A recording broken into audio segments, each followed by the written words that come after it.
నమస్కారం వార్తలకు స్వాగతం ముందుగా ముఖ్యాంశాలు మాజీ ముఖ్యమంత్రి కేసీఆర్ తో జగన్మోహన్ రెడ్డి భేటీ సీఎం జగన్ ని ఘనంగా ఆహ్వానించిన కేటీఆర్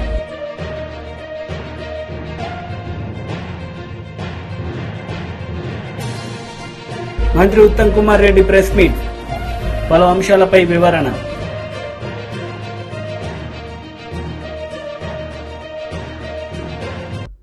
ఆంధ్రప్రదేశ్ ముఖ్యమంత్రి వైఎస్ జగన్మోహన్ రెడ్డి బీఆర్ఎస్ అధ్యక్షుడు మాజీ ముఖ్యమంత్రి కేసీఆర్ తో జగన్మోహన్ రెడ్డి ఈరోజు హైదరాబాద్లో భేటీ అయ్యారు. కేటీఆర్ సీఎం జగన్ ని ఘనంగా ఆహ్వానించారు.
బీజేపీ రాష్ట్ర అధ్యక్షుడు కిషన్ రెడ్డి మీడియా సమావేశం నిర్వహించారు. ఈ సందర్భంగా పలు అంశాలపై ఆయన మాట్లాడారు.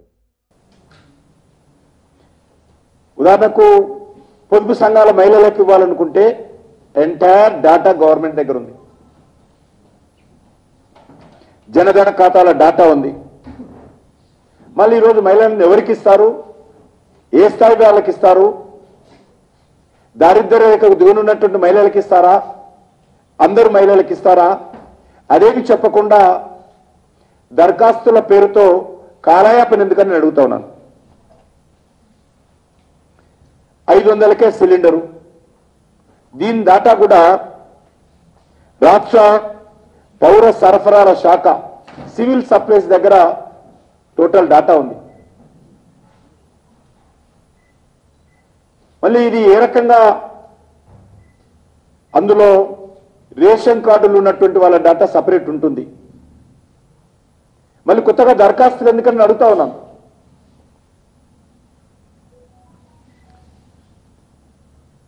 రైతు భరోసా రైతులకు, కౌలు రైతులకు ఎకరానికి 15,000 రూపాయలు. దీనికి మళ్ళీ దరఖాస్తులు ఎందుకు అడుగుతా ఉన్నాం. కేంద్ర ప్రభుత్వం ఇప్పటికే ప్రధానమంత్రి కిసాన్ సమ్మాన్ నిధి కింద ప్రతి సంవత్సరం 6,000 రూపాయలు ఇస్తా ఉంది. ఆ డాటా ఉంది. పోనీ రాష్ట్ర ప్రభుత్వం ఇప్పటికే అమలు చేస్తున్నటువంటి రైతు బంధు ఉంది. దాని ఎంటైర్ డాటా రాష్ట్ర ప్రభుత్వం దగ్గర ఉంది. మళ్ళీ కొత్తగా రైతులందరూ మీ ఆఫీసుల చుట్టూ మీ ఫోటోలు పట్టుకొని ఎందుకు తిరగాలని అడుగుతా ఉన్నాను. మీకు సిన్సియారిటీ ఉందని అడుగుతా ఉన్నాం. లేక వచ్చే పార్లమెంట్ ఎన్నికల వరకు ప్రజలను మభ్యపెట్టే విధంగా, కాలయాపన చేసే విధంగా చేసే కార్యక్రమంగానే అనిపిస్తుంది తప్ప entire data for all the schemes state government దగ్గర ఉంది. అంతేకాదు వ్యవసాయ కూలీలకు 1,200 రూపాయలు, 12,000 రూపాయలు, 12,000 rupees for all the agriculture labour. ఇది ఉపాధి హామీ పథకం కింద అని అడుగుతున్నారు. ఉపాధి హామీ పథకం కార్డు నెంబర్ ఇవ్వండి. మీ దగ్గర డాటా ఉంది స్టేట్ గవర్నమెంట్ దగ్గర. మళ్ళీ ఇంకా వాళ్ళు ఎందుకు వేయాలా? ఎంటైర్ డాటా ఉపాధి హామీ పథకం, మనరేగా పథకం కింద, గ్రామీణ ఉపాధి హామీ పథకం కింద ఎవరెవరైతే రిజిస్ట్రేషన్ చేసుకున్నారో ఎవరైతే ఎలిజిబుల్లో, ఎవరైతే అర్హులో, ఎవరైతే పనిచేస్తున్నారో రాష్ట్ర ప్రభుత్వం దగ్గర ఉంది. మళ్ళీ దరఖాస్తు ఎందుకు పెట్టుకోవాలని అడుగుతా ఉన్నాను. దీని మర్మం ఏమిటని అడుగుతా ఉన్నాను.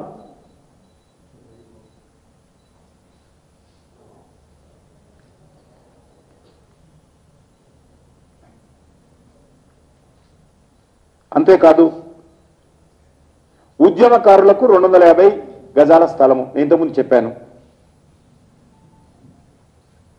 అదేవిధంగా 4000 pension, 4000 pension already pension data ఉంది. ఎవ్రీ మంత్ రాష్ట్ర ప్రభుత్వం పెన్షన్ ఇస్తుంది. మరి కొత్తగా దరఖాస్తు ఎందుకు అడుగుతా ఉన్నాను. పోనీ ఉన్నటువంటి వాళ్ళకి పెట్టుకోవద్దని చెప్పండి, కొత్త వాళ్ళు పెట్టుకోమని చెప్పండి, అర్థం ఉందండి.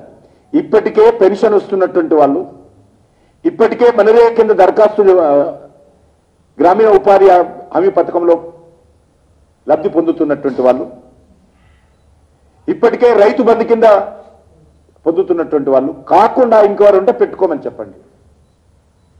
కానీ ఆల్రెడీ మీ దగ్గర రాష్ట్ర ప్రభుత్వం దగ్గర యాక్టివ్ డాటా ఉంది, ఆన్లైన్లో డాటా ఉంది, ఇంప్లిమెంటేషన్ డాటా ఉంది. అయినా ఎందుకని అడుగుతా ఉన్నాను.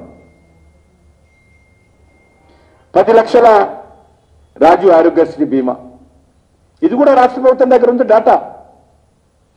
ఆరోగ్యశ్రీ కింద రాష్ట్ర ప్రభుత్వం దగ్గర ఉంది. అయినా మళ్ళీ దరఖాస్తు ఎందుకు అడుగుతా ఉన్నాను. ఈరోజు ఇది పూర్తిగా నాకు అర్థమైంది ఏంటంటే, వచ్చేటువంటి పార్లమెంట్ ఎన్నికల లోపల ప్రజలను దరఖాస్తుల పేరుతో కాంగ్రెస్ నాయకుల ఇంటి చుట్టూ, కాంగ్రెస్ ఎమ్మెల్యేల ఇంటి చుట్టూ తిప్పుకునేటువంటి కార్యక్రమే తప్ప, ప్రజలను కష్టపెట్టే కార్యక్రమే తప్ప మరొకటి కాదు అనే విషయాన్ని నేను ఈ సందర్భంగా మనవి చేస్తా ఉన్నాను.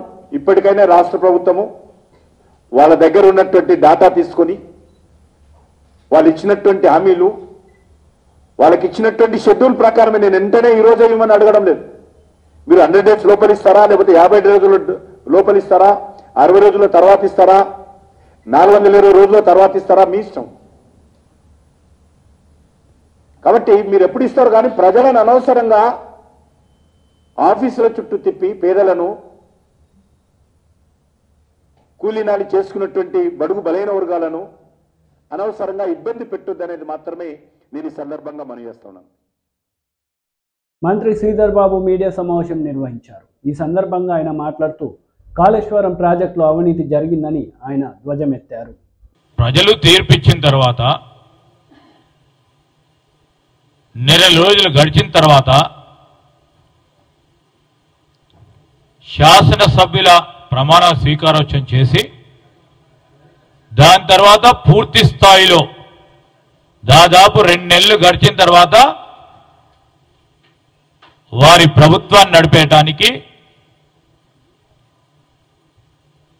కేవలం ముఖ్యమంత్రి గారు నడిపించిన తర్వాత వారి మంత్రులను వారి ప్రమాణ స్వీకారోత్సవం చేయటం జరిగింది. ప్రజలందరూ కూడా చూడటం జరిగింది.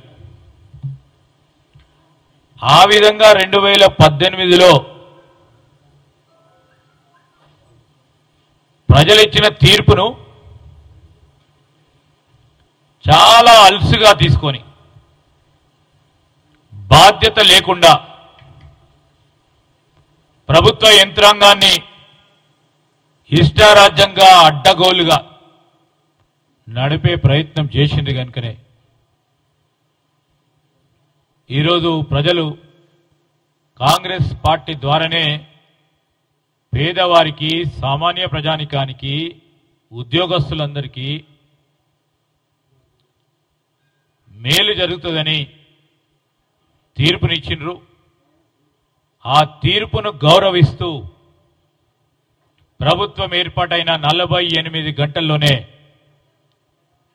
మేం ప్రజలకిచ్చిన వాగ్దానాల్లో ఈరోజు 6 గ్యారంటీలలో ప్రధానంగా ఉన్న అంశాలని ప్రజల ముందట పెట్టాం, అమలు పరుస్తా ఉన్నాం. ప్రజలందరూ కూడా గమనిస్తా ఉన్నారు. రెండు ప్రధానమైన గ్యారెంటీలో ప్రధానమైన అంశాలు. ఒకటి, రాష్ట్ర ప్రజలు, ప్రత్యేకంగా మా రాష్ట్ర మహిళా సోదరిమణులు, మా అక్కలు చెల్లెలు అందరూ కూడా ఇచ్చిన గ్యారెంటీలో మహిళలకు సంబంధించి ఉచిత బస్సు ప్రయాణ సౌకర్యం,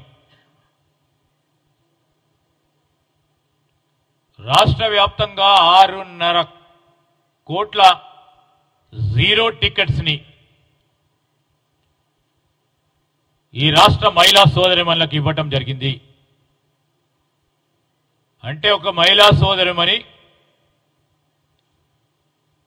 వారి అవసరాల దృష్ట్యా రోజుకు ఎక్కడికి పోవాలన్నా, ఎన్నిసార్లు బస్సు సౌకర్యాన్ని ఉపయోగించుకొని ఒక్క మహిళా సోదరిమణి 4 సార్లనో 5 సార్లనో స్వేచ్ఛాయుతమైన వాతావరణంలో వారి అవసరాలను తీర్చడానికి అనేక సందర్భాల్లో ఇది నా బస్సు, ఫ్రీ బస్సు ప్రయాణం కల్పిస్తా ఉంది కాంగ్రెస్ పార్టీ అనే ఒక వాతావరణం కల్పించి 6.5 కోట్ల జీరో టికెట్స్ ఇవ్వటం జరిగింది. రాజీవ్ ఆరోగ్యశ్రీ కింద 5 లక్షల నుంచి 10 లక్షల రూపాయల వరకు రాజీవ్ ఆరోగ్యశ్రీ పరిమితిని పెంచి పేదవారికి సంబంధించిన ప్రజా ఆరోగ్యం, వైద్య సహాయం బాధ్యతలో భాగంగా తెలంగాణ రాష్ట్రం ఏర్పడ్డ తర్వాత 10 సంవత్సరాల నుంచి ప్రజా ఆరోగ్యాన్ని నిర్లక్ష్యం చేసిన టీఆర్ఎస్ పార్టీ ప్రభుత్వం వైఖరి పట్ల ఏ విధంగా ప్రజా ఆరోగ్యం, పేద ప్రజలకు సంబంధించిన అంశాన్ని దృష్టిలో పెట్టుకొని 10 లక్షల రూపాయల వరకు రాజీవ్ ఆరోగ్యశ్రీ లిమిట్స్ను పెంచడం, ప్రజలకు అందుబాటులో ఉంచడం జరగటం, ఇది ప్రజలందరూ కూడా గమనిస్తా ఉన్నారు. ఈరోజు టీఆర్ఎస్ నాయకులు ఏ విధంగా ఉంది వారి పరిస్థితి అంటే, నవ్వి పొదురు గానక నాకేము సిగ్గు అన్నట్టు వారి వ్యవహార శైలి ఉంది. మేమందరం సుదీర్ఘ రాజకీయ జీవితాల్లో ఉండి, ప్రజాప్రతినిధులుగా ఉండి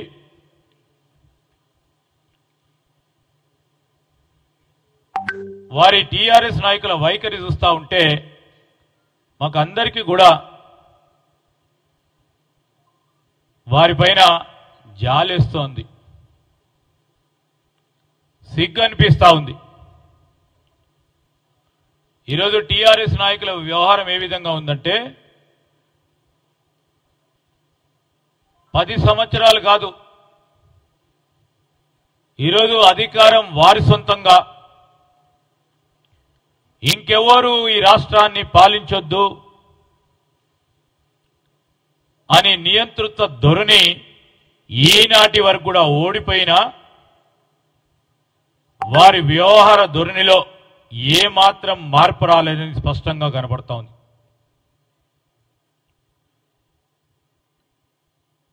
ఓటమి తర్వాతన్నా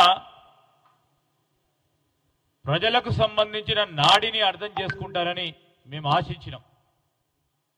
కానీ మాకు ప్రజలతో సంబంధం లేదు, ప్రజా ఆలోచనతో సంబంధం లేదు.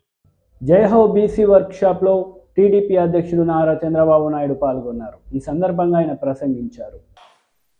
5 లక్షల మందికి 2 లక్షలు గాని 10 లక్షలు గాని ఫైనాన్స్ కార్పొరేషన్ ద్వారా సహాయం చేసి సబ్సిడీ ఇచ్చిన పార్టీ తెలుగుదేశం పార్టీ. ఈ రోజు నేను అడుగుతున్నా మిమ్మల్ని అందరినీ, 4 సంవత్సరాల్లో 1 రూపాయి మీకు ఇచ్చారా అని మిమ్మల్ని అడుగుతున్నా.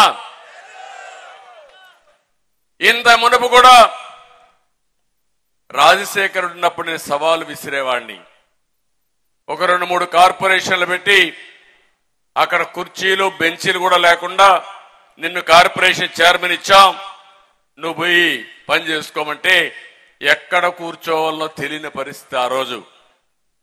ఈ రోజు కూడా మనం కార్పొరేషన్ మీరు చూస్తే 125 కులాలకి ఆర్థిక సహాయం చేసిన పార్టీ తెలుగుదేశం పార్టీ. ఆ రోజు మీరు ఎక్కడికైనా వెళ్ళండి, ఏదో ఒక విధంగా మనం ఇస్తే కడాన మన గవర్నమెంట్ పోయిన తర్వాత గోడౌన్ లో కొన్ని 100 కోట్ల విలువ చేసి పరికరాలని మూలన పెట్టింది ఈ వైఎస్ఆర్ కాంగ్రెస్ పార్టీ అని చెప్పి కూడా నేను మీకు తెలియజేస్తున్నా. అంటే మీకు ఇవ్వడానికి వాళ్ళకి మనసు రాలేదు. గోడౌన్ లో ఇవన్నీ కూడా తుప్పి పట్టిపోవడానికి సిద్ధపడ్డారు తప్ప ఈ పేదవాడికి ఇచ్చి ఆర్థికంగా పైకి తేవాలంటే మనసు రాకుండా ఇష్టానుసారంగా చేశారు. ఈరోజు నేను అడుగుతున్నా మిమ్మల్ని, కార్పొరేషన్లు పెట్టారు. ఎందుకు ఆ కార్పొరేషన్లు? కడాన 4 గీసుకోవడానికి కూడా పనికిరావు కార్పొరేషన్లు. 1 రూపాయి ఖర్చు పెట్టారా అని మిమ్మల్ని అడుగుతున్నా. ఎక్కడన్నా 1 రూపాయి ఖర్చు పెట్టారా? ఏ బీసీ అయినా ఆర్థికంగా పైకి తీసుకొచ్చే కార్యక్రమాలు చేశారా అని మిమ్మల్ని అడుగుతున్నాను. ఏమీ లేవు. ఇప్పుడు సాధికార యాత్ర అంటున్నాడు. దేనికోసం సాధికార యాత్ర నాకైతే అర్థం కాదు. ఈ రోజు మీరు ఒకసారి చూస్తే నేను అడుగుతున్నా ఈ ముఖ్యమంత్రిని, తెలుగుదేశం పార్టీ హయాంలో 1000 కోట్ల రూపాయలు ఆదరణ ద్వారా అనేక పనిముట్లు ఇప్పించాం, పూర్తిగా రద్దు చేశారు. దీనికి సమాధానం చెప్పమంటున్నాను. కార్పొరేషన్ ద్వారా దగ్గర సప్లైన్ మొత్తం ఖర్చు పెడితే 3500 కోట్ల రూపాయలు మనం ఖర్చు పెట్టాం. ఈరోజు సప్లైన్ ఇచ్చాం, 37,000 కోట్ల రూపాయలు మనం ఖర్చు పెట్టాం. మీరు ఈరోజు చెప్పింది ఏమని? సంవత్సరానికి 15,000, 5 సంవత్సరాల్లో 75,000, 75,000 కోట్ల రూపాయలు కేటాయిస్తామని చెప్పి 1 రూపాయి ఇచ్చారా నేను అడుగుతున్నాను. మాట తప్పను, మడమ తిప్పనని చెప్పే ముఖ్యమంత్రి ఎక్కడ చేశాడో సమాధానం చెప్పమంటున్నా. పెళ్లి కారుకు మనం 35,000 ఇచ్చాం, మేము 50,000 ఇస్తామన్నారు. ఇచ్చారా నేను అడుగుతున్నా. అది కూడా ఇవ్వకుండా వదిలేశారు. బెస్ట్ అవైలబుల్ స్కూల్ 99లో ప్రారంభిస్తే దానికి కూడా డబ్బులు ఇవ్వకుండా రద్దు చేశారు. స్కిల్ డెవలప్మెంట్ సెంటర్లు రద్దు చేశారు, స్టడీ సర్కిల్ రద్దు చేశారు. బీసీ భవనాలు కనీసం కట్టిన భవనాల్ని పూర్తి చేయని ముఖ్యమంత్రి 3 రాజధానులు కడతాడంట. అయిపోయింది ఆ పని కూడా.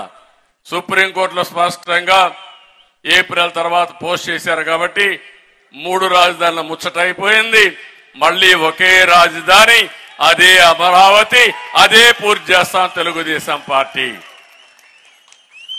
ఇంకో పక్కన ఎన్ఎఫ్డిబి ఫిషరీస్ డెవలప్మెంట్ బోర్డు ద్వారా వచ్చే రుణాలు తీసుకోవడం, సబ్సిడీలు తీసుకోవడం మానేశాడు.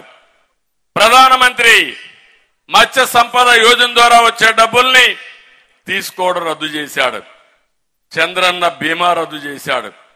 మత్స్యకారుల పాలిట శాపంగా 217 జీవోని మేము రద్దు చేస్తే దాన్ని మళ్ళా వీళ్ళు వచ్చి మనం తీసుకొస్తే దాన్ని రద్దు చేసి ఈరోజు మొత్తం వాళ్ళు ఇష్టం వచ్చిన వాళ్ళకి ఈ సొసైటీస్ అన్ని అన్యాక్రాంతం చేసే పరిస్థితికి వచ్చాడు.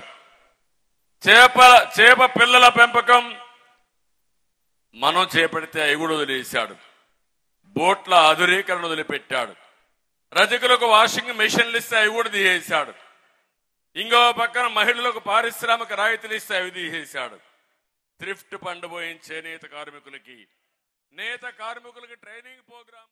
మంత్రి సీతక్క మీడియా సమావేశం నిర్వహించారు. ఈ సందర్భంగా పలు అంశాలపై ఆమె మాట్లాడారు. ఇవాళ ఒక ప్రజాస్వామ్యబద్ధంగా జరిగినటువంటి ఎన్నికలలో మెజార్టీ మాకొస్తే తెల్లారి నుంచే కూలుస్తాం పేలుస్తాం అని చెప్పేటువంటి మాటలు ఎందుకు ఇంత దురహంకారం మాటలు, ఇట్లాంటి దుర్బుద్ధి అని మేము అడుగుతా ఉన్నాం. కాబట్టి 420 మీరు ఇచ్చినటువంటి హామీలు అమలు చేయకుండా 10 సంవత్సరాలు ఇష్టానుసారంగా గడీల పాలనను గల్లీ బిడ్డల మీద రుద్ది ఎంజాయ్ చేసింది మీరు.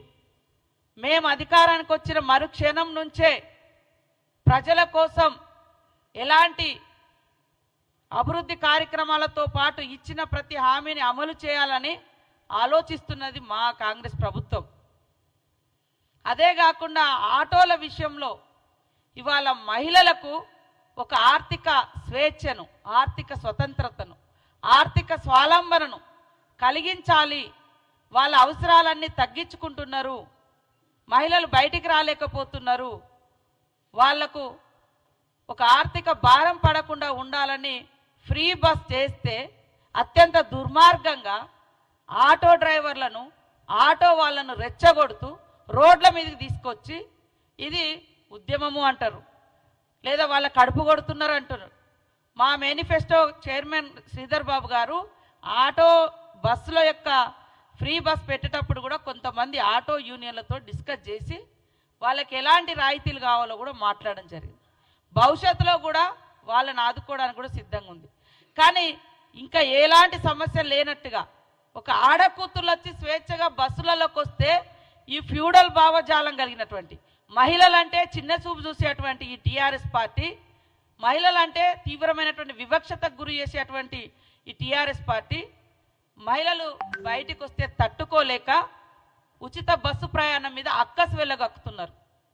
మరి ఈ 7-8 సంవత్సరాల కాలంలో రైతు బంధు పేరుతోటి ఫామ్ హౌజ్లకు లక్షల రూపాయలు దోచుకుంటే ఏ పేదోళ్ళని వచ్చి రోడెక్కిర్రా? మాకేమీ వేయలేదని పాపం అడిగిర్రా? అలాంటి మరి జరగలేదు. కానీ ఒక మహిళ బయటకు వస్తే మాత్రము ఈ రకంగా ఆటో డ్రైవర్లను తీసుకొచ్చి ఉద్యమం అని చెప్తున్నారు. ఉద్యమం కాదు, వాళ్ళని అడ్డం పెట్టి మీ అధికార దాహాన్ని తీర్చుకోవడం కోసం మీరు వేసేటువంటి ఎత్తుగడ.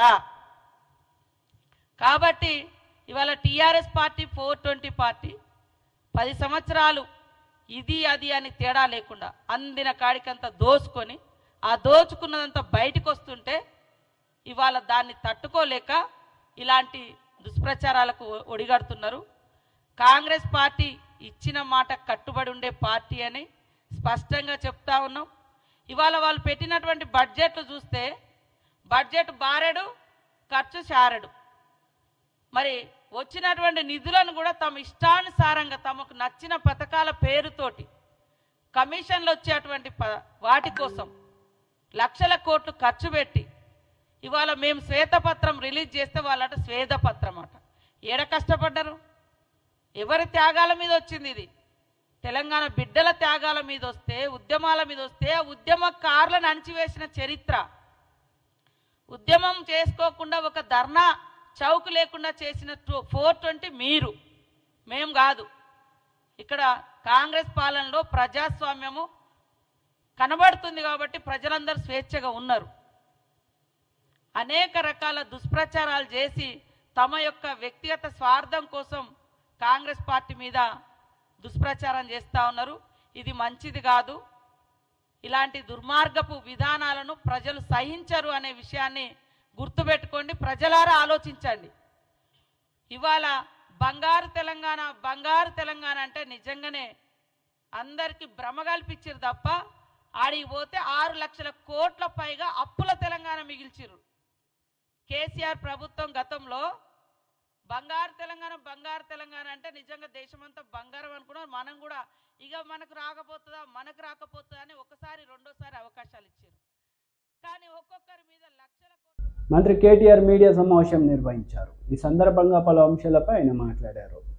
ఎవరు కాదనలేని కళ్ళకు కొట్టొచ్చినట్టు కనబడుతున్న వైనాన్ని అందరూ కూడా ప్రస్తావించారు. అన్న అభివృద్ధి విషయంలో ఎలాంటి కంప్లైంట్ లేదు, కరెంటు విషయంలో కంప్లైంట్ లేదు, నీరు విషయంలో కంప్లైంట్ లేదు, తాగునీరు ఇచ్చిన విషయంలో కంప్లైంట్ లేదు, రోడ్లు వేసిన విషయంలో ఎవరు కూడా ఏలెత్తి చూపలేదు, జిల్లాకు మెడికల్ కాలేజ్ పెట్టిన దానిలో కూడా మరి దాని మీద ఎవరో ఏలెత్తి చూపలేదు, ఆసుపత్రులు పెట్టినారు, బాగా చేశారు. ఈ కంప్లైంట్లు ఏమీ లేవు. కానీ కొన్ని విషయాలు, ఎందుకంటే మనం ఓడిపోయింది కూడా కేవలం 1.85% తేడాతోనే ఓడిపోయినాం, ఒక 5 లక్షల ఓట్లతో ఓడిపోయినాం. కొన్ని చిన్న చిన్న లోటుపాట్లు సవరించుకుంటే బాగుండేది అనే మాట చెప్పారు. అందులో ఉదాహరణకి ఎప్పటికప్పుడు మా మీద జరిగిన దుష్ప్రచారాన్ని సరిగా ఖండించలేదు. పార్టీ నిర్మాణం మీద ఇంకా కొద్దిగా దృష్టి పెట్టింటే బాగుండేది. గత 10 ఏళ్ళు పార్టీ నిర్మాణాన్ని కూడా ఇంకా కొంత సుదృఢం చేసింటే బాగుండేది, కార్యకర్తల్లో ఆ నిస్తేజం ఉండేది కాదు అనే మాట కూడా చాలా నిక్కచ్చిగా వారు చెప్పారు. అవతల వాళ్ళు చెప్పిన అబద్ధాలు, ఇంటికో ఉద్యోగం ఇస్తాము అని మేము అన్నట్టు, అనని మాటను అన్నట్టు వారు ఉద్యోగం ఇస్తాము ఇంటికో ఉద్యోగం ఇస్తామన్నారు అని చెప్పి వారు చేసిన ప్రచారాన్ని మేము సరైన సమయంలో ఖండించలేదనే మాటను, లేదా భారతదేశంలోనే అత్యధికంగా ప్రభుత్వ ఉద్యోగాల నియామకాలు చేసి కూడా దాన్ని సమర్థవంతంగా చెప్పుకోలేకపోయినాము, సోషల్ మీడియాలో ఇంకా బాగా చెప్పిండాల్సింది అనే మాట కానీ, ఈ ప్రాపగాండా వల్ల కొంత యూత్ ప్రభావితమైంది, దూరమైంది మనకి అనే మాట కానీ, భారతదేశంలోనే అత్యధికంగా ప్రభుత్వ ఉద్యోగులకు జీతాలు ఇచ్చి ఆ విషయాన్ని కూడా వాళ్ళలో రిజిస్టర్ చేయడంలో చిన్న చిన్న లోటుపాట్లు ఉంటే వాటిని కూడా సరిగ్గా మనం అడ్రస్ చేయలేకపోయినామనే మాటని, ఇక తర్వాత సహజంగా ఇంకా కొన్ని ఇతర అంశాలు కూడా పార్టీ సంస్థాగత నిర్మాణం గురించి కూడా వారు చెప్పారు. అయితే వారు చెప్పిన అల్టిమేట్ పాయింట్ ఏమిటి అంటే తెలంగాణలో అభివృద్ధి జరిగింది అనే విషయంలో ఎలాంటి రెండో అభిప్రాయం ప్రజల్లో లేదు, పార్టీ కార్యకర్తల్లో లేదు. కానీ చిన్న చిన్న లోపాలు సవరించుకుంటే బాగుండేదేమో అనే మాటను వారు చెప్పడం జరిగింది. దాంతోపాటు ఇంకొక మాట కూడా వారు చెప్పినారు, ఆల్రెడీ కేసీఆర్ గారు ముఖ్యమంత్రిగా లేరు అనే మాట చాలా మంది ఇవాళ ఇతర పార్టీలకు ఓటేసిన వాళ్ళని కూడా, కాంగ్రెస్ బీజేపీలకు ఓటేసిన వాళ్ళ ప్రజల్లో కూడా ఒక రకమైన దానివల్ల అయ్యో ఇట్లా జరుగుతుంది అనుకోలేదు, మేము మా దగ్గర ఉండే లోకల్ అభ్యర్థి మీదనో ఇంకోరి మీద కొంత వ్యతిరేకతతో ఓటేసినాం, కానీ కేసీఆర్ గారు ముఖ్యమంత్రిగా లేరు అనే మాటని జీర్ణించుకోలేకపోతున్నారనే మాట కూడా మా నాయకులు కార్యకర్తలు. మంత్రి ఉత్తమ్ కుమార్ రెడ్డి మీడియా సమావేశం నిర్వహించారు. ఈ సందర్భంగా పలు అంశాలపై ఆయన మాట్లాడారు. కోరడం జరిగింది. దాని ఫాలో అప్గా ఈరోజు సెంట్రల్ వాటర్ రిసోర్సెస్ మినిస్టర్ని మేము కలిసాం. అయితే మీ అందరికి తెలుసు, Palamuru Rangareddy lift irrigation scheme ద్వారా 12 లక్షల ఎకరాలకి నాగర్ కర్నూల్, మహబూబ్ నగర్, వికారాబాద్, నారాయణపేట్, రంగారెడ్డి, నల్గొండ జిల్లాల్లో త్రాగునీరు, సాగునీరు ఇవ్వడానికి ఈ ప్రాజెక్ట్ ప్రపోజ్ చేయబడింది.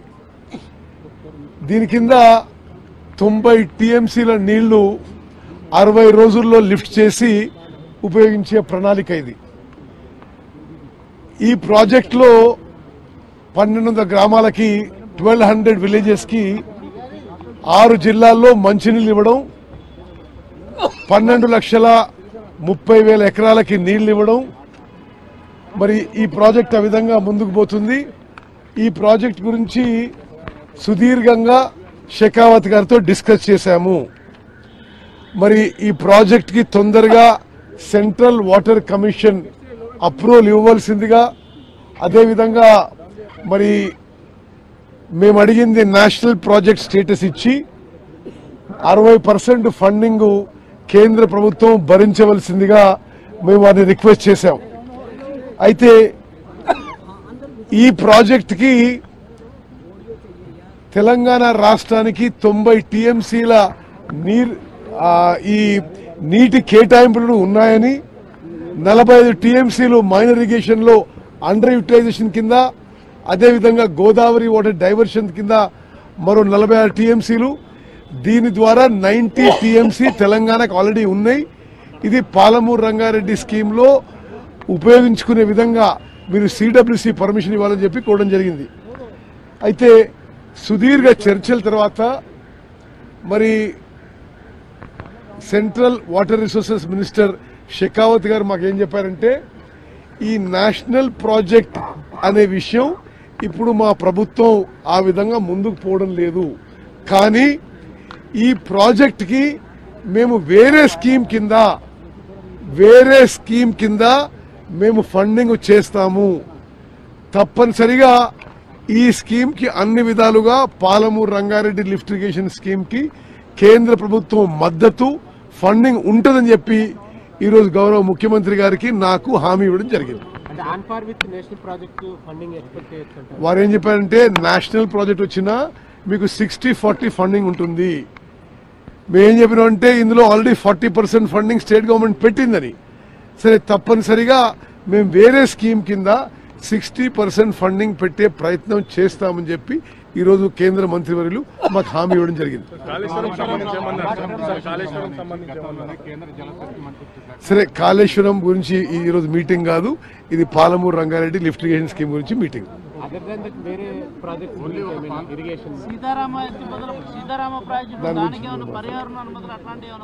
ఓకే, ఈ విషయం today meeting was about Palamuru Rangareddy lift irrigation scheme.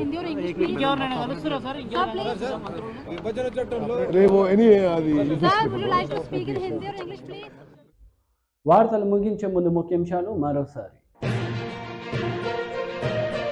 మాజీ ముఖ్యమంత్రి కేసీఆర్ తో జగన్మోహన్ రెడ్డి భేటీ, సీఎం జగన్ ని ఘనంగా ఆహ్వానించిన కేటీఆర్.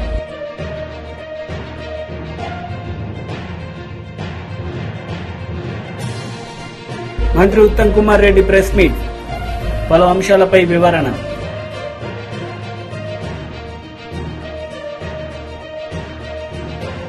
ఈ వార్తలు ఇంతటితో సమాప్తం. తిరిగి ప్రసారమై వార్తలు మళ్ళీ కలుద్దాం. అంతవరకు సెలవు. నమస్తే.